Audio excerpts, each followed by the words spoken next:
I'm Tom from webinarexperts.co.uk and welcome to another video in our series Webinar Best Practice. This week we're looking at interactivity and how to eliminate audience drop-off. We're joined by Lev Cribb, the MD, here at webinarexperts.co.uk. Hi Lev, Tom. Thanks for joining us. Lev, what role does interactivity have in a webinar and how would you personally use it to eliminate drop-off? Yeah, so interactivity, and I should add to that, audience engagement is paramount when it comes to running webinars. Nobody wants to sit through 60 minutes of staring at a screen, not engaging with the interface, so it's important that we build that interactivity in straight from the start. I'm probably not telling you anything new when I say that polls are a very easy and effective way of engaging the audience. Where things start to differ is depending on how you use polls. You should always strategically place them throughout the webinar, allow them to add to the content and the content flow.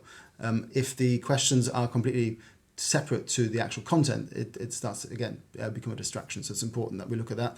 And the questions should be interesting to the audience as they are to you. So if you just ask questions that you are interested in as the organizer, the audience really won't see the value in that. They won't really want to participate in them in the first place. So you talked about the value of a poll and what it means to an audience and how it should appeal to the audience. Can you just clarify what you mean by that a little bit more? Yeah, sure. Don't ask a question about a purchase decision. When are you ready to buy? I'm not saying you shouldn't ask the question. It's a good question, but maybe build that into a survey. So use questions that the audience is interested in as well. But surveys, having mentioned them, that they are another core tool that you can engage to create interactivity with the audience. Into that, you can then build questions around, for example, NPS scoring, Net Promoter Score, things like what other content the audience might be interested in, what you could improve about the format of the webinar, the content itself, the delivery, things like that you wouldn't normally place into a poll question. Okay, so just staying on polls and surveys, can you just give us a few more examples of the questions that you like to ask that give you good results when you're hosting a webinar? Yeah, so we love the question, where are you on your journey towards X? And X is the webinar topic. It allows you to do a couple of different things. One, it gauges the maturity level of the audience, both as an audience on the whole as well as individuals. And it actually allows the speakers to adjust their content a little bit, their delivery. If they realize that the audience is much more mature than they'd anticipated, they can adjust and lift up that overall delivery of their content. But also it allows you to add that, and we'll talk about that maybe a little bit more later. It adds into your overall sales flow information data that you pass through to the team. You mentioned Q&A, which, as we know, is a particular audience favourite. It generates a lot of data, a lot of information, and people really like to get involved. Can you just give the audience here a little example of what questions you'd like to ask in a Q&A, what type of questions, and what you do to prep beforehand? Mm-hmm. So it's important to have seeded questions. The audience can be slow to begin submitting their questions, even though they have them. And even though you may have reminded them throughout the webinar to submit them when they think of them for the live Q&A at the end. Seeded questions helps because it inspires people to submit their own.